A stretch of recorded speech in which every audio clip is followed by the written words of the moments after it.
যারা বুক ফুলিয়ে ঘুরে বেড়াচ্ছে, 2 নম্বরই করছে, লোক ঠকাচ্ছে, দালান বানাচ্ছে, ভগবান সবাইকে দুটো কলসি দিয়েছে, একটা পাপের কলসি, একটা পুণ্যের কলসি। যে লোক ঠকাচ্ছে, 2 নম্বরই করছে, আর দালানের পর দালান করছে, যত তালা বাচ্ছে তত তার জ্বালা বাচ্ছে। তো জেনে নিন, পাপের কলসিটা তারা কোনো পূর্ণ হয় নাই। যেদিন পাপের কলসি পূর্ণ হয়ে যাবে, দালান ছেড়ে রাস্তায় ভিখারির মতো ঘুরতে হবে। কিন্তু আপনি ধর্মকে ধরে আছেন, আপনি কষ্ট পাচ্ছেন কেন? যে পড়াশুনো করে তাকেই তো পরীক্ষা দিতে হয়, যে পড়াশুনো করে না তাকে পরীক্ষা দিতে হয়।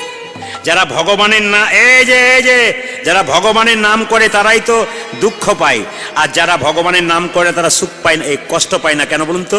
সাময়িক। রাখাল বাগল গরু চড়ায়, ও পরীক্ষা দেয় না, জীবনে উন্নতি ওর হয় না। যে পরীক্ষা দেয় তারই উন্নতি হয়।